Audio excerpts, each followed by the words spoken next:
TV interviews have been delivering more drama than a 5-season box set since Frost met Nixon. It's outrageous. From intoxicated guests to inappropriate questions, get out of my fucking studio, to catastrophic PR disasters, we collected 30 of the most shocking TV interviews ever. Don't hit reporters. And shown them to some famous faces who've been on both sides of the microphone. So join us as some showbiz professionals get the giggles, get the hump, or get more than they bargained for. Just whacked him. It's great television. I mean, this is just bonkers. As we count down the top 30 most shocking TV interviews ever. Kicking things off at number 30, an interview that proves the power of a show-stopping entrance. The weirdest stuff I've ever seen a Hollywood star do without me directly attributing it to drink, drugs, or a bad marriage. Welcome, Nicolas Cage.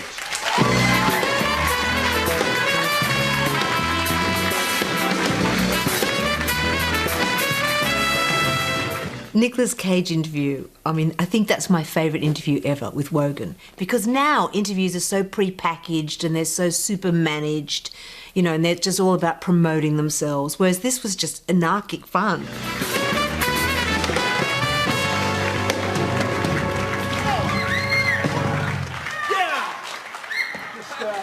How you doing?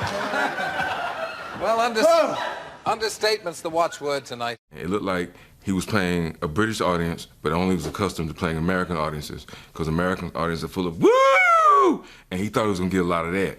And what he got was an English audience going, oh, we don't really do that. Do you get carried away? Well, I don't know if I get carried away. I just sort of have a good time, and you know, you invited me on your show, so I'm just gonna have a blast. A blast, eh? That's right. Do you find that kind of thing loosens you up just to do a handsprings like that? Because I do that quite often. Do you? But... I mean, you can't imagine two people more different than Wogan and Nicolas Cage. They're like oysters and custard. Mandy gave you a T-shirt. Yeah. And you're not going to give me... No, don't... You're going to give me your snakeskin jacket, aren't you? No, I got to give you my Wild at Heart T-shirt. Because...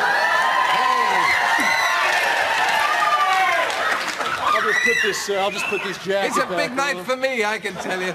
Smooth as a fish, Wogan. Consummate pro. From a lively entrance to an awkward exit. This next interview is a masterclass in throwing a right royal tantrum. In a relaxed yet carefully staged chat, the Duchess of York was plugging her autobiography, which detailed her alleged acceptance of cash for stories about Prince Andrew. Bad Fergie was at her self-destructive... Oh, poor Sarah Ferguson. Did you take the money? At one stage you had $40,000 cash sitting in front of you. Did you take it? Absolutely, yes. And it was given to me and I got it in the car and then returned it straight away. Once the scandal broke? As soon as I knew it was a scandal, not once it broke, Michael. But don't try and trick me now, because I'm not going to play this game. Delete that bit. John, can you just delete it, please, that bit? Because I don't want to go down this... Duchess, I'm asking very fair questions of you. No, it's too tabloid. Edit that. Get rid of that. Why is he asking me these mean questions? I don't want to answer that. I want to answer a question that makes me look good. And the interviewer behaves with all the instincts of a fox in a hen coop and wants to gobble her up. In the back of his mind when he was going, as all interviewers do, they could think, this is great stuff, keep going. This is everything you've written in your book, though. Yes, I know, but it's the way... And you're releasing your book and you've agreed to do the interview because of this. The book has already been released, and the thing is, I'm not going to go down to this point. I'm going to answer your questions, but that's done. It's finished. I've answered it. Thank you very much. Moving on to the next question. This is just the starting point of this year in your life that you've written about. Thank you very much. It's pivotal. It's what started the whole thing. Thank you. She believes that there are separate rules for her. If you write a book, warts and all, you have to splatter it out. If that's what you're going for, you can't then be very selective and just say, I just want chapter 4 or the 4th paragraph, not the 3rd or the 2nd. So that's just really personal. I'm going to take 5 minutes. I'm sorry? No, nothing. I'm just going to take 5 minutes.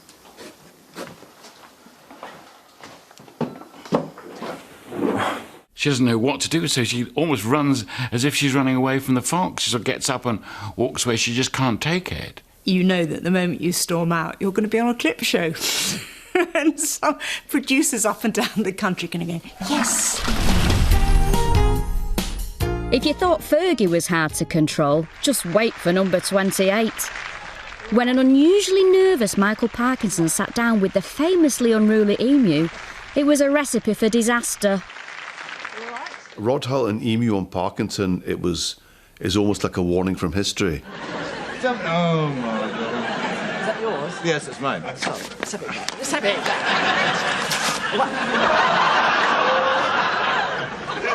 What are you going to do now?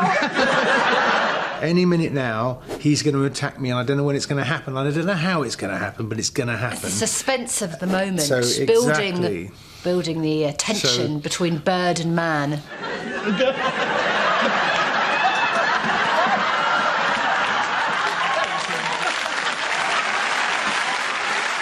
You can see he's not happy, but he has to go with it. And when he's being wrestled to the floor, he still has to, on some level, go away with it.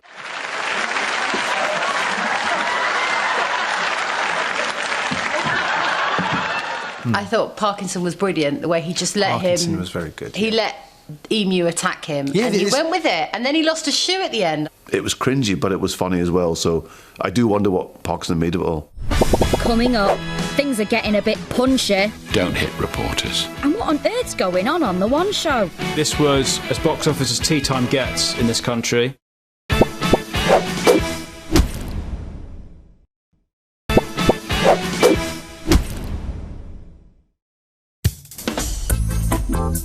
We're at number 27 of the 30 most shocking interviews ever to have graced our screens. You've got comedy gold right here, right now.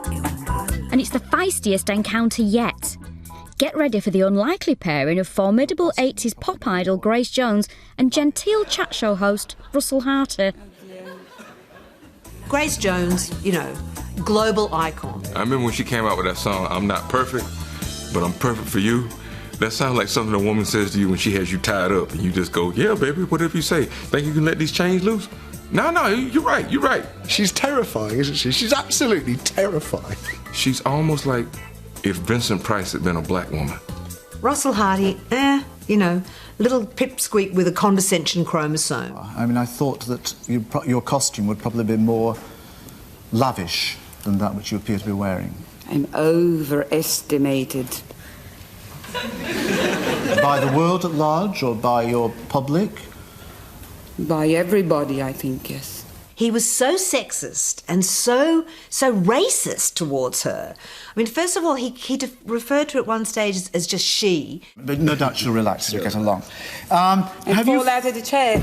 Yeah, that's right. Fall back on it now. Then he said, oh, it has come to life. It's coming to life, it's coming to life. And she really doesn't like the fact that he keeps turning his back. If you turn your back to me one more minute, really. I have got this to talk has been going on too long. To do this to Grace Jones, I mean, he's taking his life in his hands. Well, maybe I should go right now. No, don't go right now unless you really want to. Well, don't turn your back on me anymore. I can't look at you.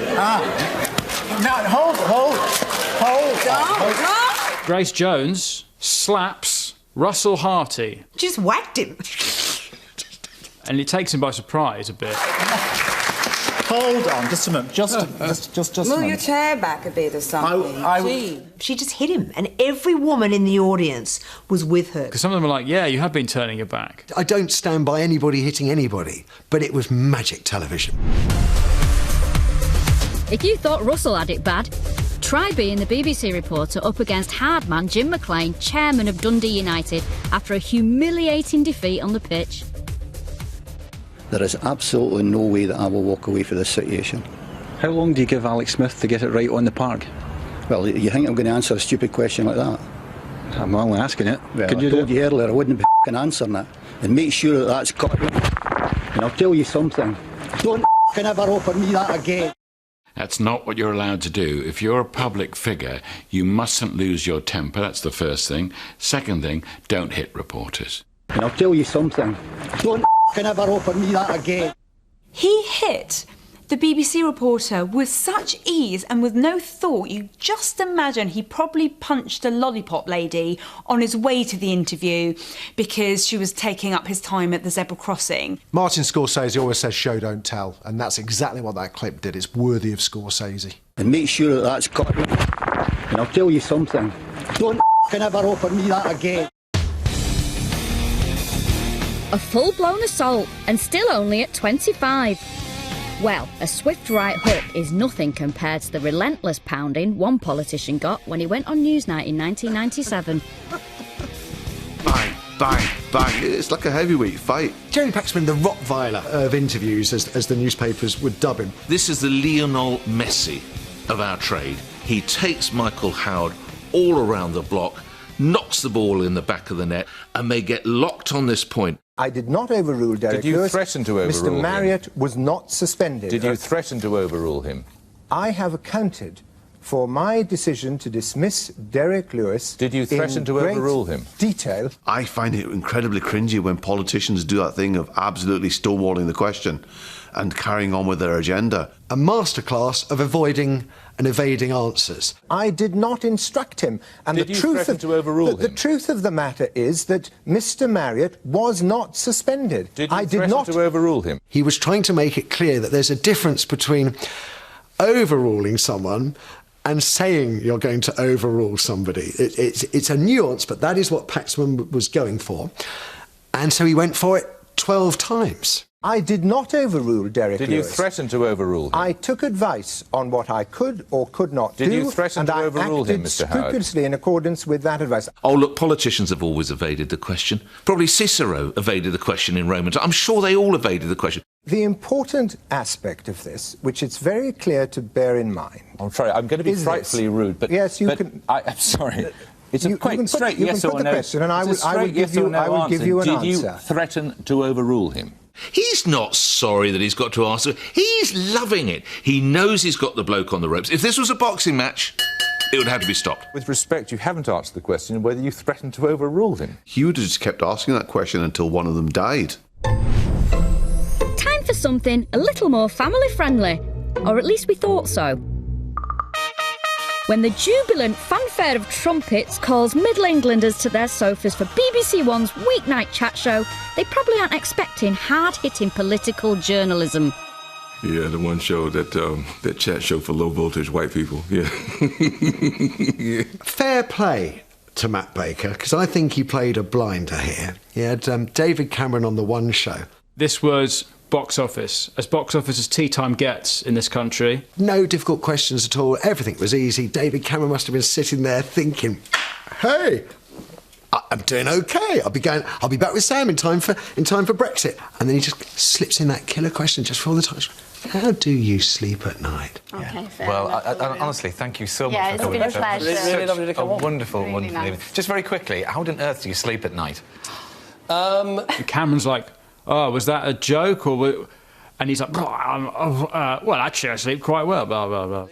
Let's see that again, shall we? Just very quickly, how on earth do you sleep at night? I've always been able to sleep okay, actually. I find if you work hard during the day, try and get your stuff done, and then I try and put it behind you, because at the end of the day, if you're exhausted, you'll make rotten decisions. He doesn't know which way to go. And then there's some flattering answer, well, as long as you've worked hard and then you need a good night's sleep. Cameron's reaction shows that it's the right question to ask. He absolutely nailed it, Baker. I can't work out whether that's absolute genius or a shade of luck. There was a big debate about whether he meant it. He meant it. The guy's a pro, he knew what he's doing. Either Matt Baker or somebody close to Matt Baker said, how that motherfucker sleep? I'll ask him. But David Cameron isn't the only guest who's been lost for words on BBC One's famous green sofa. Poor old Bruce Willis dying hard, yeah. Isn't he? What a mess. The whole calamity came about because he'd been asked a question about the title of the film, which is A Good Day to Die Hard, which is awful. A dreadful title for a film. A dreadful title for a dreadful film. Yeah, it's a difficult title. It's a good day to die. He was trying to muse around some kind of like, is it ever a good day to die hard? No, what does die hard actually mean? And he just let himself down this appalling metaphorical cul-de-sac that just made him look like an absolute prat. But I suppose it's because you had kind of a good day, and if you would have died, well, so be it. Is that it? That's right. That's a good question. Have a sandwich and let's go shopping. Probably jet-lagged, probably didn't even know what film he was promoting, probably didn't even know what his name was, judging by the clip. Well, it's about, it makes about as much sense. A good, or maybe there is a good day to die hard. It seemed to me that Bruce Willis was overdoing interviews and just trying his hardest to maintain some kind of interest. And when he was asked, what did you think of the title of the film, he was like, I've got nothing. You can see that Matt's got a glint in his eye. He was giggling away, probably thinking, wow, Bruce Willis is a real dick. He probably didn't think that, but he probably did. Some shockingly bad manners next. When the enfant terrible of fashion, Vivienne Westwood, was interviewed by Sue Lawley, she had no idea how terrible she would be treated. Well, I think the issue here was that the audience clearly didn't know who Vivienne Westwood was. They say Viv's blown it. We don't know whether Viv's blown it this time because this is the new collection. What's it called? Well, I'd like to describe it after. It's called Time Machine. Time Machine. Yeah. Here we go. Well, tell us about this one then. It was a very uncomfortable watch because the audience were laughing. And when you look at the clothes now, they're not even that outrageous, but I understand... They're stunning. They're stunning clothes, but maybe for 1988 it was a bit like, whoa. Are people supposed to laugh? I mean, they're laughing. I think she feels great, and I don't think they should laugh, really, but It doesn't help as well that Sue Lawley is essence of school teacher, like, you know, school. She has that tone. Stupid comments like, and who would wear this? And who buys them apart from Janet Street Porter? I mean, She was channeling the audience's kind of incredulity. I mean, if they don't stop laughing, I shall tell the next person not to come on. And then Russell Harty's chipping in as well and sort of saying that someone looked like she was in a chip shop. Or she looked like a chip shop. Which one looks like Which is the chip shop? Here. Which Sarah. This crinoline is a chip shop. It looks like a chip shop. I mean, Come back, Sarah. Can you imagine going to Sainsbury's and that in the morning? It's an easy target. You know, someone there who's expressing themselves artistically, and you're just going, oh, it's rubbish. I mean, I don't think I'd have kept my cool like that, Vivienne. I'd have been like, piss off, love. Vivienne might have held back from swearing on live TV, but this next interviewee certainly didn't. This was Gordon Ramsay earlier on in his career, before he became the cuddly, lovable beast that we all love now. Gee, you cause a stir out there, literally. Yeah, I didn't mean it, actually. Unfortunately, it's not me, it's unfortunately the Muppets I've got to work with. So we do have good days where things run to total perfection, but throw a donkey in the mix and, yeah, you're in the shit. He swore a couple of times, but I think that's just part of the shtick. You know, you get Gordon Ramsay live on TV, he's going to swear. Have you read the papers? Sorry, Gordon, have you read the papers this morning? Ship. I got ship out of that. Yeah. Yep. Sugar. Okay. Sugar. So the Australians are a lot more direct when they're interviewing people. You know, I think with Brits, we want to be polite at all costs, but they'll just go straight in there. You swear a lot. There was a report here a couple of weeks ago saying that you'd been in the States and that you'd come back looking refreshed. Apparently you were looking quite a bit younger. They were saying that you'd had Botox. Has the US affected you like that? Imagine if you said to a woman, have you had Botox? Do you actually think I've had Botox? Do you think I need my money back? I mean, are you stupid? And quite rightly, he wasn't having it. For a man that's just landed in Australia, he did look remarkably fresh-faced. So I'd love to know what moistuриser he uses. Does he look like he's had Botox, Lisa? Around. He looks very fit and healthy. I don't know which way he's going to take that. He's gone. I'm not sure if it was a genuine storm-off, because I'd like to think if Gordon was going to storm off, he'd have kicked the camera down on his way out. You know, if you're going to do it properly. Gee, it took us 12 minutes to get a walk-off. We got there in the end, though. We did. At number 20, it's a truly disastrous day at work for Hollywood actor Charlie Sheen. This infamous interview from 2011 left the world not just shocked, but completely bemused. I mean, the man's reality check had bounced. It's a really funny watch. A cautionary tale. Your anger and your hate, I think, is coming off as erratic to people. Passion, my passion. It's all passion. Your passion is coming off as erratic right. to people. Well, you borrow my brain for 5 seconds and just be like, dude, can't handle it. Unplug this bastard. the world broadly is laughing, either with him or at him or a combination of the two. Some are saying that you're bipolar. Wow, what does that mean? I guess that, you know, you're on two ends of the spectrum. Wow. And then what? What's the cure? Medicine? Make me like them? Not gonna happen. I'm bi-winning. I win here and I win there. Now what? That as a concept, what does that mean? I mean, if you're bi-winning, surely that means sometimes you lose. Not in Charlie Sheen's head. Change it. Change everything. We're shutting you down. Tell me about the last time you took drugs. The last time I took drugs, I probably took more than anybody could survive. You know. What are we talking about? How much? I don't know, man. I was banging 7-gram rocks and finishing them because that's how I roll. I have one speed. I have one gear. Go. I was banging 7-gram rocks. I mean, the guy's spitting out rap lyrics in an interview. He's a drug user trying to explain the value of doing drugs to a non-drug user.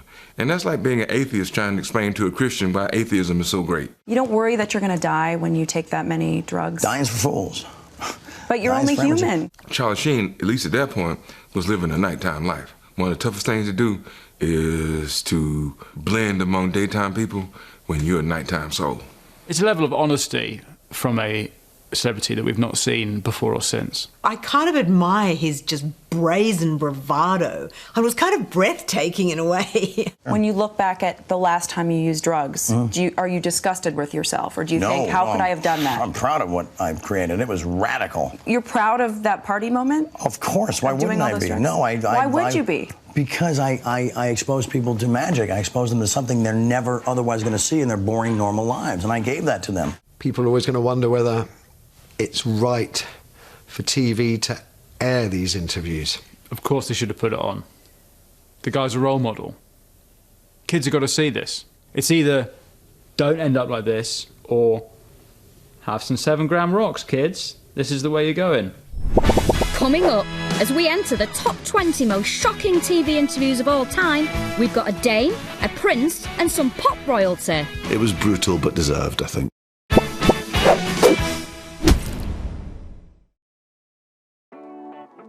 As a skincare expert, I love juicy, hydrated skin. Finally, I found a cream that makes my skin glow. I'm obsessed. Olay Retinol 24, the UK's best-selling retinol night cream. Dermatologist tested, voted best retinol product by Cosmopolitan. With Olay Retinol, I wake up and glow. Retinol 24, now in Max. 40% more hydrating complex for maximum hydration. This one's mine, okay? Olay Retinol 24, now half price at Boots.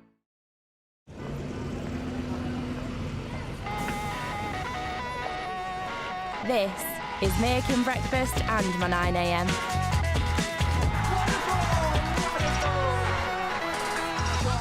This is filling up without hitting pause. This is someone serving us, for once. This is My McDonald's, with order ahead, McDelivery and table service. Download the McDonald's app to order your way.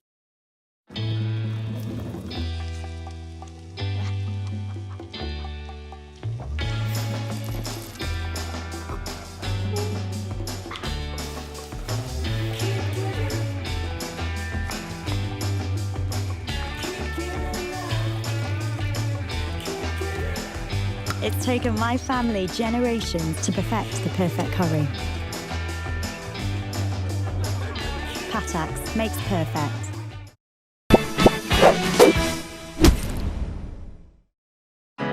Turn off the lights, I wanna lose control. We're counting down the most outrageous TV interviews ever, and at 19, it's the most awkward exit yet.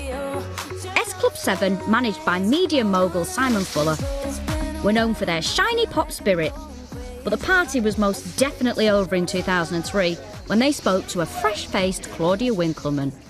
A dramatic say goodbye from 4 of S Club. I really enjoyed seeing Claudia without her fringe. I feel like I haven't seen her eyes for about a decade. Joe, John, Hannah and Bradley were on the liquid sofa just minutes ago to give their farewell interview, but the foursome send-off ran into some difficulty. They look jaded, they look knackered, actually. It was basically like having a terrible breakup and then having to sit there next to your partner and pretend everything's okay. John, who wanted to split up the most? Paul, probably. That's where he left. And clearly Claudia went off-piste. Let's talk cash. Mr. Simon Fuller, OK, please don't look at me like you're angry. He's got 90 million in the bank. How much? 90 million. 90 now? Yes. That's 50 last week. No, I thought it was 130. And she possibly knew that they weren't the people to ask, but maybe she was being a little bit minxy and saying, let's see what happens if I ask them, the band, what's going on. There are rumours, I don't know how true they are, that you guys are grumpy because you haven't made a mint. No, Hannah, that's not true.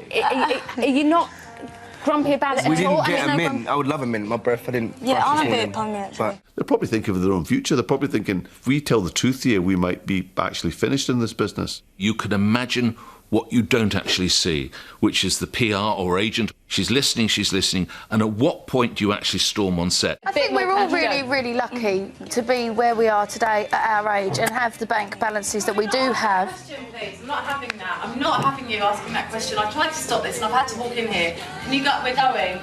I'm sorry. Can you just start it? No. Just for 5 minutes. Okay, I'm sorry, I wasn't told. No, that's cool. What do you think the score is? Maybe we should go. I've never seen a PR person actually storm the ramparts. Because you've intervened during the interview, you've now elevated it to a whole new level. So suddenly, this is standout telly. They were talking about breath mints. It would have gone away until the intervention. Maybe someone in this next clip should have intervened. In at number 18, a promotional interview for the Blade Runner sequel turns more surreal than anyone expected. Alison Hammond, Ryan Gosling and Harrison Ford. It's the funniest thing. It was just great. Her charm is more disarming than a UN peacekeeping force. That's why she had her way with them. Got these glasses in because these were from the original Blade Runner. This is what they used. Beautiful. So I thought, you know, attention to details for fans will probably like that. That's so cool that you did that. Yeah. Are you a fan of the original? Never seen it. It's a dodgy tactic to admit that you've not seen arguably one of the stars' biggest movies they ever made. Alison going, I've never seen Blade Runner. Loved it. Well, there's so much secrecy around this new film. What can you tell me about it? Obviously, you've told me that it's... You having a drink? I think it's... I feel like that's where this is headed. I thought I tried every possible way to try and get big names to open up to me. I never thought of getting them pissed first thing in the morning. I notice there's nothing left for me. Cheers, Ryan. Oh, I needed that. I've warmed up. And the next thing they know, it's like they're at a cocktail party, having a drink and having a laugh. Should we talk to Ryan? Yeah, talk to him. I don't think so. Did you have much fun on the set? And in the end, it sort of degenerates like the end of the Christmas party, where everybody's just sitting around roaring with love, and just a door opening makes you laugh. Yeah, do you guys need help with the cameras? Can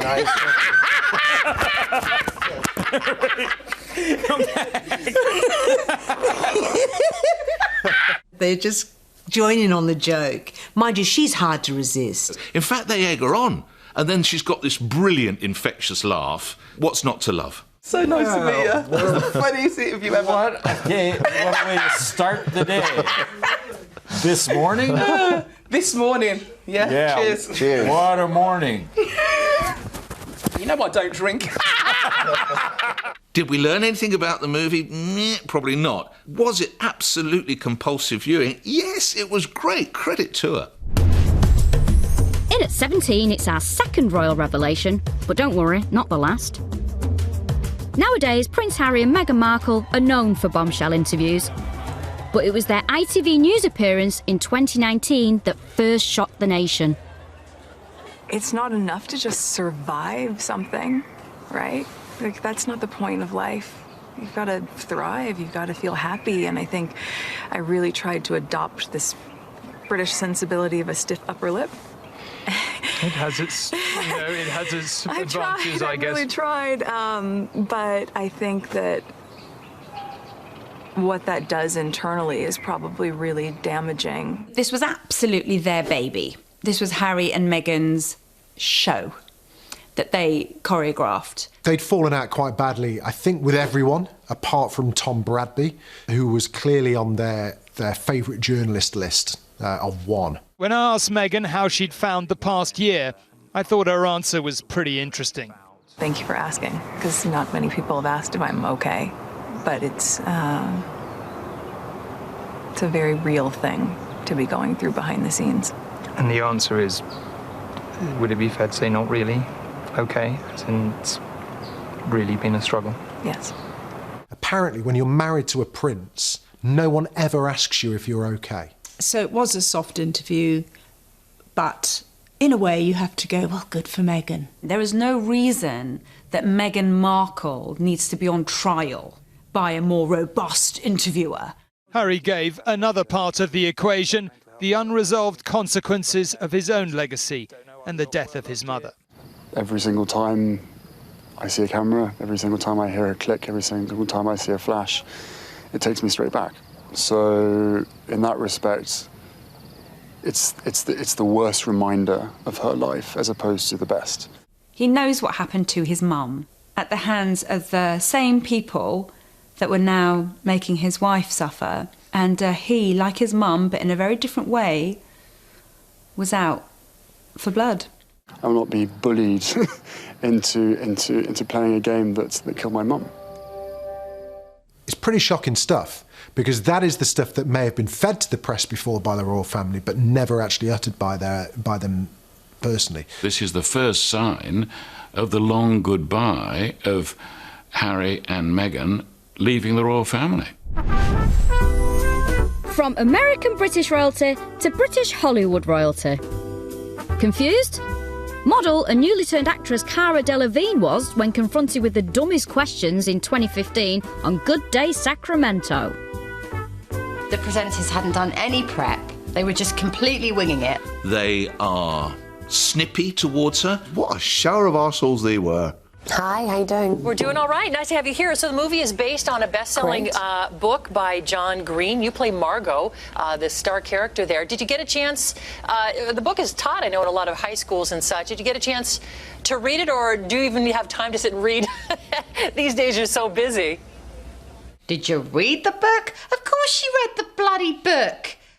No, I never read the book or the script, actually. I kind of winged it. Yeah. No, of course, I love the book. I think the book's amazing. She was being sarcastic. She was annoyed as well, and good. They don't get the sarcastic line. Cara Delevingne is on it straight away. Do you find that it's easier for you to focus because you're so busy? If you had downtime, maybe it wouldn't be so easy for you? What do you think? No, I don't know where that comes from. Yeah, stick it on them. Good on you, Cara. All the questions are nonsense. Nonsense questions, but asked in that very inane American, hey, everything's cool. You do seem a bit irritated. Perhaps it's just us.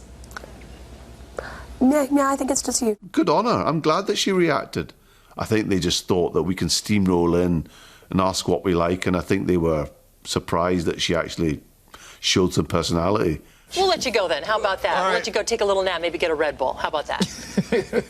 Cara Delevingne, thank you so much. And then I thought the female host was really passive-aggressive at the end of the interview. She said, well, OK, maybe you should go and have a Red Bull, have a little rest. Someone's in a bad mood. No, you were rude. You were passive-aggressive. She was in a mood. She, man, when... Jeez Louise, everything I thought she was being sarcastic on purpose. I thought she was trying to be funny. I mean, how rude that they then analyse where the interview went wrong. And they might have thought they were being funny, but they really, really weren't. Well, the questions were just dumb. My respect for her went up, that she wasn't going to take this shit off them. I was quite happy. As the antidote to all this nastiness, at number 15, a heartwarming reminder that not all shocks are unpleasant. Oh my goodness, the Robert Kelly Zoom call. This was the trailblazing family crashes into work Zoom moment. I still don't think it's been beaten, though. I think it's the ultimate. Scandals happen all the time. The question is, how do democracies respond to those scandals? And what will it mean for the wider region? I think one of your children has just walked in. Suddenly, his 3-year-old daughter opens the door to his office in the corner of shot. She just is like a ray of sunshine. She bursts into this television scenario. Big, swinging. Hi, everyone. Hi, what's going on in here? And just announces herself at the desk. And what will it mean for the wider region? I think one of your children has just walked in. I mean, shifting sands in the region. Do you think relations with the North may change? I would be surprised if they do. I didn't know babies could have Zimmer frames. It's almost like a cartoon character, or like the head of X-Men or something. Like Magneto baby just kind of walks in. And then his wife goes, oh my God, what's happening? And rushes in. Pardon me. It's like she's done a run-up and she's dived through the door. Sort of scrabbling over the carpet. She obviously thinks if she keeps low down, she won't be seen. It's like she's being dragged by someone else out of the room and she's like hauling the baby Zimmer frame and it's bouncing against the wall. My apologies. It's the first rule of comedy. It's serious people at the front, chaos behind you, always funny. And his reaction is so deadpan and so accidentally hilarious because he's kind of numb with terror and horror. My apologies. My apologies. My apologies. Sorry. And he was so uptight that he couldn't just give himself to the moment and go, excuse me, my kids. I think it's the most wholesome viral video there's ever been. He survived an emu attack back at number 28, but at 14, things are about to get a whole lot worse for Michael Parkinson. She is Miss Helen Mirren. When Helen Mirren strolled down the familiar pink steps of the Parkinson set in 1975, it became one of the most notorious interviews of the decade. Parkinson, greatest interviewer in the country for showbiz, messed it up completely. It was so uncomfortable.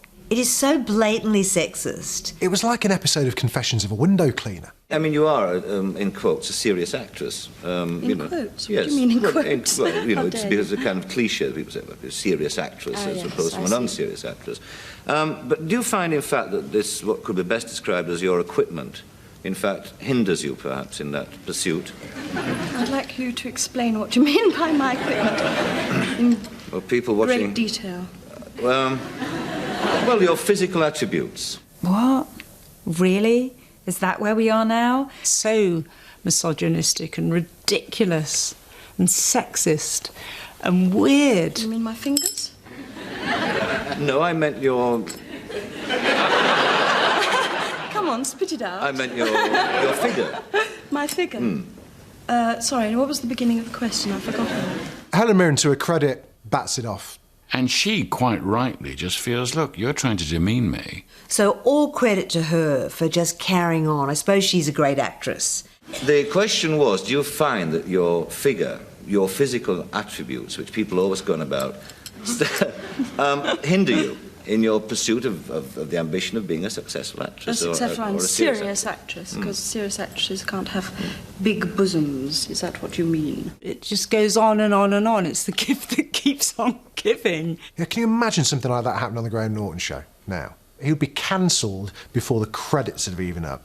Nowadays, that wouldn't happen. That's not the time changing things. It's people like Helen Mirren. It's because people change that. Women change that. It should be played in schools to say, this is what your grandparents were like, and this is why we do not behave like this anymore.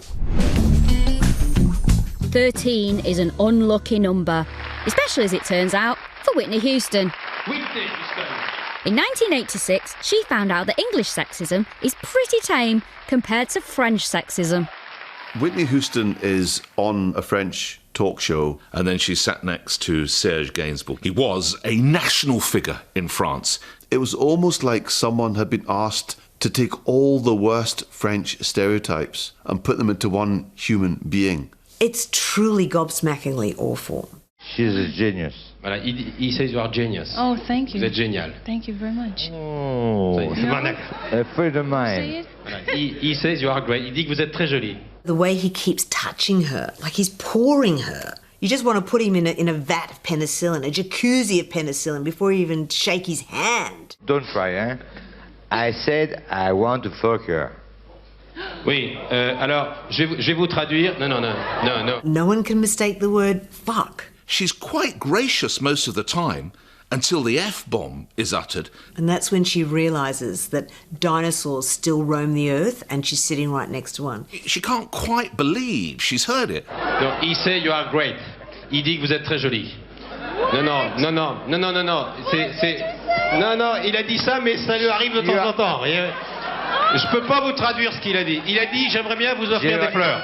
When someone says something that offensive to you, you don't know how to react. You're sort of like dazed a bit. How do I deal with this in a language that isn't my first language? She tries to style it out, but why should she? It's outrageous.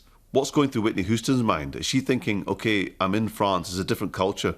Maybe that's what men say to you, and you're just supposed to laugh it off. Sometimes he's a little bit drunk, you know. Yeah, De temps en temps, I'm not drunk. He must be. Non. I'm not drunk today. Il est normal. Vous imaginez quand il est sous. Sure? What a complete walloper, to use a Glasgow word, that man was. She should have just got that mic and just clocked him over the head.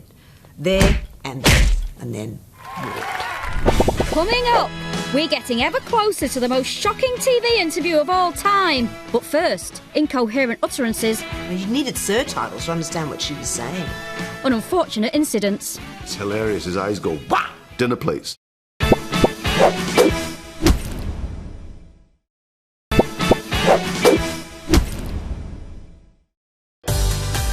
At number 12, Kerry Katona appears to be almost catatonic as she promotes her upcoming breast reduction documentary on This Morning.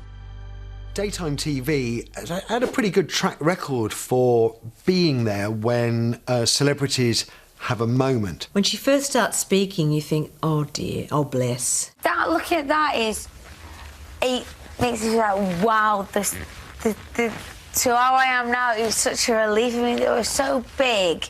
She's slurring her words a lot. I mean, you needed surtitles to understand what she was saying. I don't think she ever really hits a consonant hard. Well, I got offered an opportunity, saw something done like this. I thought, we'll grow it with both hands, why not? So, and what was she doing on that TV show?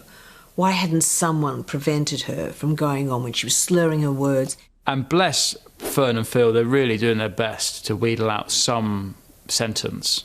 Your speech is a bit slurred. I mean, how are you feeling? Is it? It is a bit. That's maybe because I have medication at night time. Do you? Which I took about 11:30 last night, didn't I, Mark? I think it's stronger than an inference, but they're pushing Phil and Fern. What's the matter? Were you drinking? Were you drunk? It's all quite strongly suggested. And fair play to Kerry, she's just having none of it. That's why I took my medication last night at 11:30 at night. And what is the medication that I've got it with me. It's 150 milligrams of chlorpromazine. It's classic mid-morning fare. She wasn't so much an atomic kitten as a kind of imploding stray cat. From one slurred interviewee to another, at number 11, it's Hollywood hellraiser Oliver Reed with this magnificent mustachioed appearance on The Word. Hey, nice to see you, mate. Take a cue and grab a mic. There it is, there you go. The Word was this chaotic, rambunctious programme, very unscripted. I hear you're a heterosexual. Oliver Reed was a brilliant, brilliant actor. Incredibly eccentric and also clearly had a huge issue with alcohol. His reputation for being a hellraiser on set, off set in the films sort of spilled over onto being a hellraiser on television talk shows. Oh, but shut up, I haven't finished. The Word was all about, trying to just be very shocking. They put a hidden camera in his dressing room and then broadcast it live without showing him. Gosh, that was a surprise. That nowadays breaks so many Ofcom regulations that it's frightening. Oliver, did you know that we were spying on you? Would I know anything, madam? We thought that you were just being a gentleman. We just had to keep tabs on you in case that you were going to be too crazy for the show. But you're not. But they didn't really get anything either. I think it just makes Oliver look like he's the one in control somehow, and the others are just sort of desperately rather trying too hard. As much as I love Terry and Katie, I was siding with Oliver on that one. I kind of just thought, what do you expect? Leave the guy alone. One guy who probably wishes he'd been left alone is Guy Goma. He'd gone for a job interview at the BBC and whilst waiting in reception was mistaken for an interviewee for BBC News 24, taken to makeup, mic'd up and put on live TV before he could say, "I'm not a celebrity, get me out of here." This is a magnificent example of mistaken identity. So what's happened here is there's a man called Guy. This is hilarious. He showed up for a job interview and he works in IT. He shares the name with a technology expert. and the two guys have got mixed up. Well, Guy Goma is the editor of the technology website News Wireless. Hello, good morning to you. It's hilarious. His eyes go, wah! Dinner plates. Website News Wireless. Hello, good morning. They told this poor man he was going to have a job interview, not be interviewed on a news channel about something he has no knowledge of. He must have thought this is one hell of a job interview. But then he styles it out. Do you think now more people will be downloading online? Actually, if you can go everywhere, you're gonna see a lot of people downloading to the internet. And this is what is beautiful about this. He had the option to say, I think this is a mistake. But the fact that he totally went for it is absolutely hilarious. This does really seem to be the way the music industry is progressing now, that people want to go onto the website and download music. Exactly. You can go everywhere on the cyber cafe and you can check. You can go easy. It's going to be a very easy way for everyone to get something to the internet. Thank you, thanks. Clearly, the interviewer or the producer or director is in her ear saying there has been one almighty balls up here. Throw to our man on the scene or our woman on the scene. He strung it out for a good old, 2.5, 3 minutes or something, which is pretty impressive. He'd still be talking now if he had to. From one mistaken identity to another, as shell-suited ex-sports presenter David Icke shocks the British public in 1991 as he appears to mistakenly think he's become Jesus Christ. So David Icke, up until this moment, was a highly respected, very good sports broadcaster. When he turns up on Wogan, I'm expecting, as we all were, I guess, fairly dull but worthy interview. You're really not expecting a well-known sports commentator to come on and just announce himself as the Son of God. Let me get this story right. The press claim that you claim to be the Son of God. Mm-hmm. Is that true? Yes, you see, the thing is that it's quite funny, really. 2,000 years ago, had a guy called Jesus sat here and said these same things, you would still be laughing. If I was in Wogan, she was obviously sitting there thinking, this is great television. I mean, this is just bonkers. People are going to be talking about this for years. The best way of removing negativity is to laugh and be joyous. So I'm delighted that there's so much laughter in the audience tonight. But no, it's a... But just let me say this. They're laughing at you. They're not laughing with you. Fine. The weird thing is he thinks he's getting his message across, and then Wogan at the end says, people are laughing at you, and it completely disarms him. Wogan takes the entire surreal scenario in his professional stride and sort of just manages to turn the tables on David Icke, but not in a mean way, just in a kind of, look in the mirror, mate. And if you were to tell me that within a few years he would be selling out Wembley and people would quote him as a messiah on anti-vax, absolutely extraordinary. In at hateful number 8 is Quentin Tarantino, a man known for his violent films. But when asked by Krishnan Guru Murthy on Channel 4 News to explain himself, he turned into something of an inglorious bastard. For some reason, Channel 4 News get access to Quentin Tarantino at a press junket. Krishnan asked him very reasonably about the connection. He had denied that there was a connection between violence and his movies. Why are you so sure that there's no link between enjoying movie violence and enjoying real violence? I'm going to tell you why I'm so sure. Do not ask me a question like that. I'm not biting. I refuse your question. What else was Krishnan Guru Murthy going to ask him? If he'd come on and he was talking about Kill Bill, would he have expected Krishnan to say, so with the Uma Thurman character, did you always go for the yellow jumpsuit or did you think maybe pink? It's not a fluffy news programme. Why? Because I refuse your question. I'm not your slave and you're not my master. You can't make me dance to your tune. I'm not a monkey. I can't make you answer anything. I'm asking you interesting questions. And I'm saying I refuse. Okay. Well, no, I was just asking you why. That's fine. And Tarantino just gets irritated with it. And it's a real battle of the wills. Krishnan's there to do a job. Quentin just cannot be asked to answer that question. But as Krishnan points out, he's never really answered that question properly. No, but you haven't fleshed it out. It's not my job to flesh it out. No, it's my job to try and ask you to. And I'm shutting your butt down. And that's entirely your This is a commercial right. from my movie. These were two men, both doing their jobs to perfection, God only knows who thought to put them in a room together. Christian did really well because anyone else would have buckled immediately because he's quite an imposing figure, is Quentin Tarantino. But you see, Jamie Foxx has said we can't turn our back and say that violence in films or anything that we do doesn't have a source of you should talk to Jamie Foxx about that. And I think he's actually here, so you can. What Quentin wasn't prepared for was someone to say, well, why? You should be doing this. You have a responsibility. And that was when Quentin Tarantino kind of lost by going, because I don't want to. With only 7 more interviews on our list, the shocks are getting bigger. Whoa! And coming up, we've got some establishment rocking moments. It felt exciting, it felt dangerous, which is everything kids want.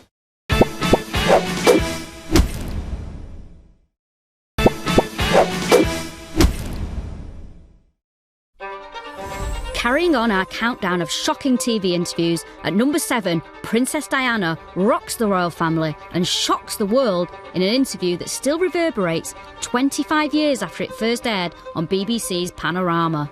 The Diana interview was such a huge deal, such a important sort of document of the times. I don't think anyone didn't watch the Martin Bashir interview when it went out the first time. Get a big packet of biscuits and 3 cups of tea and watch this history being made. Someone from the inside of the royal family taking them on. Do you think Mrs. Parker Bowles was a factor in the breakdown of your marriage? It was a bombshell moment. No member of the royal family had ever spoken like this before. Remember, their motto is don't complain, don't explain. Well, there were 3 of us in this marriage, so it was a bit crowded. She was dropping bombs left, right and centre. People did know about bulimia, but I think at that time she was certainly the highest profile person to talk about it publicly. You fill your stomach up 4 or 5 times a day, some do it more, and it gives you a feeling of comfort. It's like having a pair of arms around you, but it's temporary. Then you are disgusted at the bloatedness of your stomach, and then you bring it all up again. Your heart goes out to the late Princess of Wales. You can see the turmoil she's in. Did your relationship go beyond a close friendship? And she also admitted to an affair with James Hewitt. Were you unfaithful? Yes, I adored him. Yes, I was in love with him. But I was very let down. She was laying bare her frailties, which were heart-rending to watch. She was also admitting to infidelity to the next king. Looking back, it's still so constrained, so coded in what she said and still really reserved. Someone who we now know emerges with no sympathy or credit is Martin Bashir, who, if reports are to be believed and inquiries that the BBC have held and apologies that they have since issued, behaved in the most base fashion to con a vulnerable woman to give that interview. On a more frivolous note, at number 6, it's 3 former tossers, later known as hitmakers, the Bee Gees, as they suffer a sense of humour bypass on Clive Anderson's all-talk show in 1997. The famous Clive Anderson Bee Gees interview. Because I didn't realise you were real brothers. I think you were sisters, actually. Yes. Well, I thought we were coming to that in a few minutes. Yeah, we're working our way up. Yeah. Well, they were woefully unprepared because everybody knows about Clive, that he has a black belt in tung fu. Before we became the Bee Gees, we were late tossers. Yes. Which we thought was... You'll always be late tossers to me, but I don't know. And that's why we're here, and that's why you had us on the show. It's just Barry with his formidable ego that he's just not coping with these jokes being lobbed in his direction. So what is it? How do you know how to write hit songs? Because that's it. You're hit writers, aren't you? We've been doing it since we were I think kids. that's the word, anyway. Yeah, but it's a nice word. Yes. We're 1 letter shy. But anyway, there's this... No, you always... Whatever you write, sometimes you're fashionable. I'm glad you all find it amusing. They clearly can't take a joke, or not even a joke, just some gentle ribbing. Yeah, of course. We're getting on like a storm, aren't we, Clive? Yes. In fact, I might just leave. Yeah. Oh, I've never had anyone walk out before, but... we are a tosser, pal. Clive Anderson's completely stumped, because when Barry walks off, he's thinking, oh, it's a joke. Good night, everybody. And then I think Robin goes, and he goes, oh, of course, they're all joking as brothers. Oh, well, I guess I'd better join them. Well, you can stay and just... Well, I'd love to, but I don't do impressions. Yes.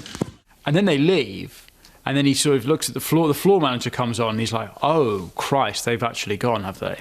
Okay. Well, there you go. There's the Bee Gees.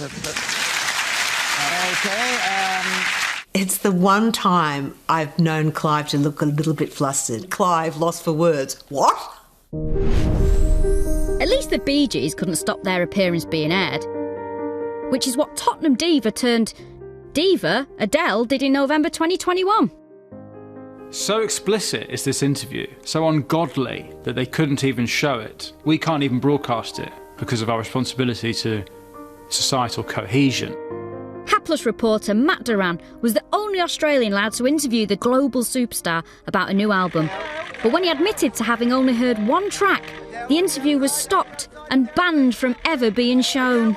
They spoke for 20 minutes or half an hour about all sorts of things, and then it was revealed at the end of the interview that he hadn't heard the album. Because they said, what did you think of the album? And he went, oh, I haven't heard it. And they're like, well, can you get that interview, please, and just shove it in the bin? Someone had sent an email saying, here's a link to the music, and he'd missed that. Poor Matt Duran then goes back to Australia and gives this, cringe-worthy apology. He had to stand there and sort of flagellate himself in front of the Australian public and say how badly he'd let everybody down. Now I want to address something that's made headlines this week and something that I would like to apologise for. The way he opens this is like he's about to confess to murdering someone. Turns out he's missed an email and he's not heard Adele's latest record. I've not heard it, but I'm pretty sure I could tell you what it's about. Whatever. This is a story that has sparked a torrent of abuse and mockery from around the world, and if I'm being honest with you, the bulk of this savaging I deserve and I totally own. You had one job, and his job was to listen to that album and to say to Adele, it's marvellous. Aren't you clever? It's really good. And he didn't. By missing the album link, however I might try to justify it, I've insulted Adele. To Adele, I say, I'd never have knowingly disrespected you by deliberately not listening to your work. I am so sorry. Well, does Adele have a reputation that I don't know about of beating the shit out of people? It's like he's scared. It sounds like he's scared. Like she got some goons that are gonna be waiting at his house. Heard you didn't listen to Adele's music. Come here. We're hurtling towards our top three. At number 4, spoof chat show host Mrs. Merton takes on Mancunian heavyweight Bernard Manning and extracts one of the most shocking confessions ever seen on TV.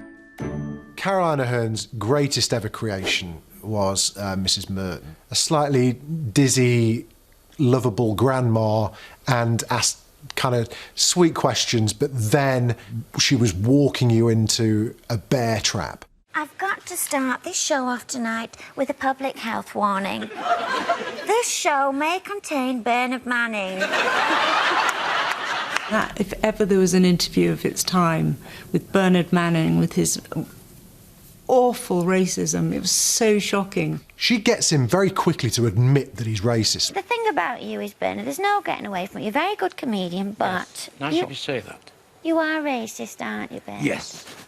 Ofcom would have exploded at that point. We all think you're great, so why do you bother doing this racist stuff? It's, Fame, fortune. What was really clear in that interview is his lack of understanding. And the turning point in the interview was when Caroline showed to Bernard that even his core audience of the people that he thought were on his side did not like his racism. Hands up in this audience. Who'd like Bernard more if he wasn't racist? Me. Let me just see. There you now are. that's a majority. You see, Bernard, we'd like you more if you weren't racist. What do you think about that?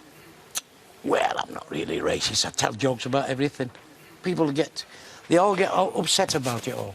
It tackled a really important issue by being funny. Mrs. Merton was never nasty to him.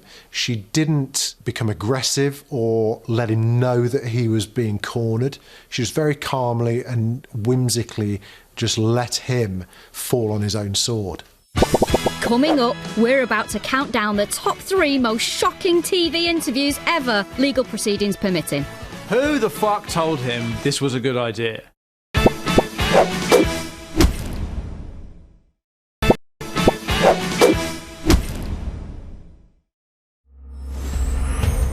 we're reaching the top tier of the most shocking interviews ever.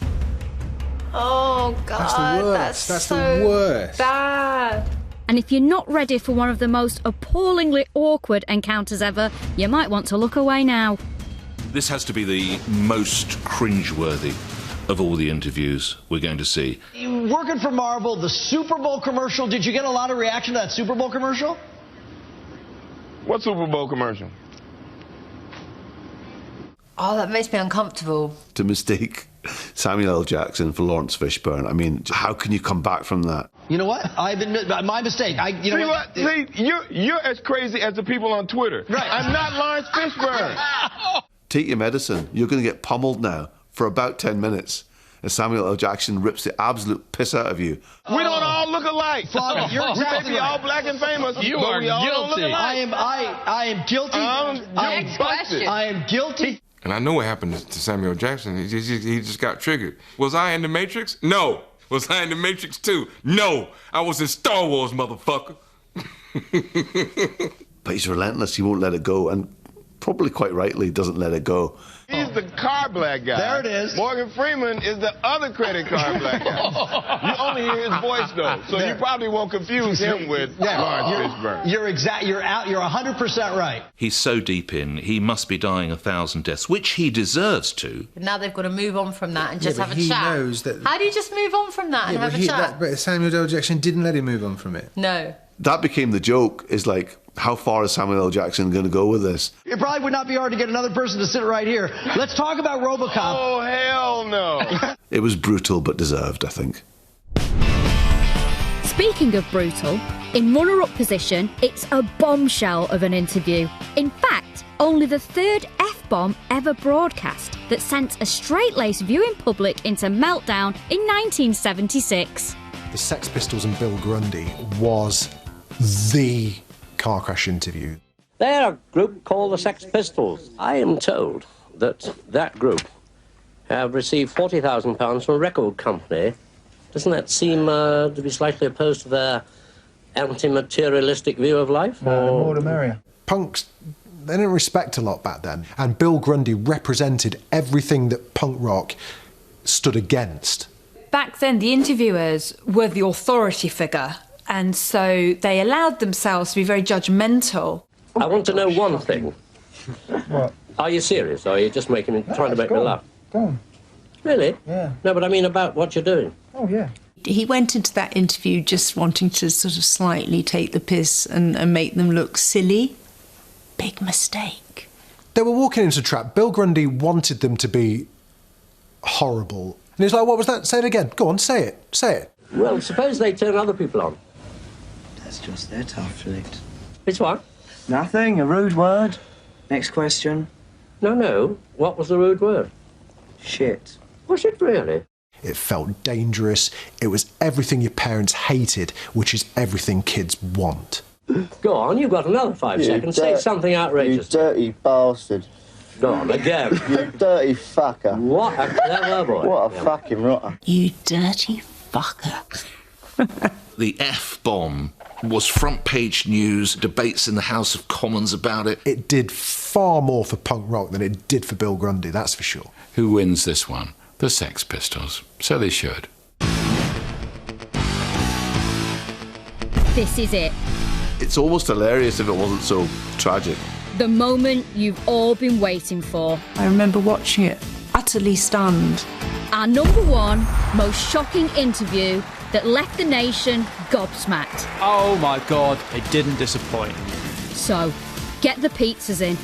Totally riveting. And wipe the sweat off your fevered brow. That's if you can sweat. Yep, you guessed it. It's Prince Andrew, attempting to explain his friendship with Jeffrey Epstein. The most unsavoury relationship with a convicted paedophile. Who the fuck told him this was a good idea? Do I regret the fact that he has quite obviously conducted himself in a manner unbecoming? Yes. Unbecoming? He was a sex offender. Yeah, I'm sorry, I'm being polite, in the sense that he was a sex offender. A brilliantly constructed interview from start to finish. The problem was the fact that once he had been convicted, You stayed with him? I stayed with him. And that's the bit that as it were, I kick myself for on a daily basis. It felt like he was talking about a parking fine instead of, multiple sex offences. Because it was not something that was becoming of a member of the royal family. And Emily Maitlis, she must have thought, oh my God, Christmas has come so early this year. She's going for those questions, and she is prepared to keep fronting him up. Tough questions, boom, boom, boom. She described dancing with you, and you profusely sweating, and that she went on to have bath, possibly. There's a slight problem with the sweating, because I have a peculiar medical condition, which is that I don't sweat. What, are you like a dog? You pant? Well, you can't leave Prince Andrew in a hot car? Are you saying that? His contempt for the public, though, I felt like he was treating us all like we were idiots. I've been worried ever since, because I don't sweat much either. On that particular day that we now understand is the date, which is the 10th of March, I was at home. I was with the children. I'd taken Beatrice to a Pizza Express in Woking for a party at I suppose, sort of 4 or 5 in the afternoon. He's saying, I didn't have sex with that underage girl because I went to Pizza Express. You can do both. You shouldn't, but that's not an excuse. Is there anything you feel has been left unsaid that you would like to say now? No, I don't think so. I think you've probably dragged out most of what is required, and I'm truly grateful for the opportunity that you've given me to be able to discuss this with you. She gave him enough rope to just hang himself. Let's just make sure that you understand what you're saying. And he's like, yes, I know what I'm saying. He has so many easy gimmies. Do you regret anything? No. If anything, I regret being too honourable. I'm too much of a good guy. That's my regret. Do you have anything to say to the victims? Absolutely not. Don't know who they are. Who cares? I mean, the guy is so PR media blind, it's astonishing. And there's no suggestion of an apology to the victims. I'm not saying they should say he's guilty, but just any woman caught up in this. This is awful what these women are enduring. I'm not involved, but my heart goes out. No, it's all me, me, me. And when every me goes in, another nail goes into his coffin. I don't know that he'll ever give another interview in this fashion again, and nor should he. He will never live that down. That interview will be his epitaph. We've counted down 30 shocking contenders to our #1 most shocking TV interview ever. And what have we learned along the way? If you're doing live television, the door is wide open. There's some guests that's going to make your work easier, and the other people who's going to make your work work. Press junkets are horrific. For goodness sake, don't try and be ordinary. Life's too short. Bang some 7-gram rocks. Get on with it. That's my motto.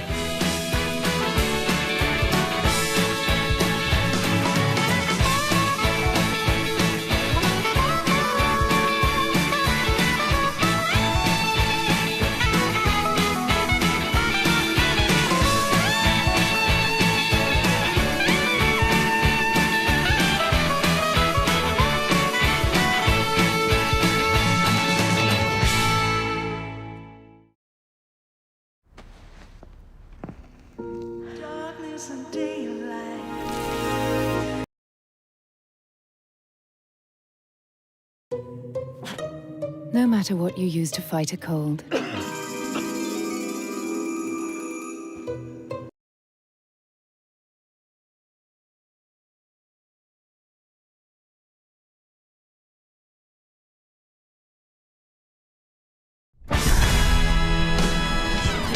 TV interviews have been... Some guests that's going to make your work easier, and the other people who's going to make your work work. Press junkets are horrific. For goodness sake, don't try and be ordinary. Life's too short. Bang some 7-gram rocks. Get on with it. That's my motto.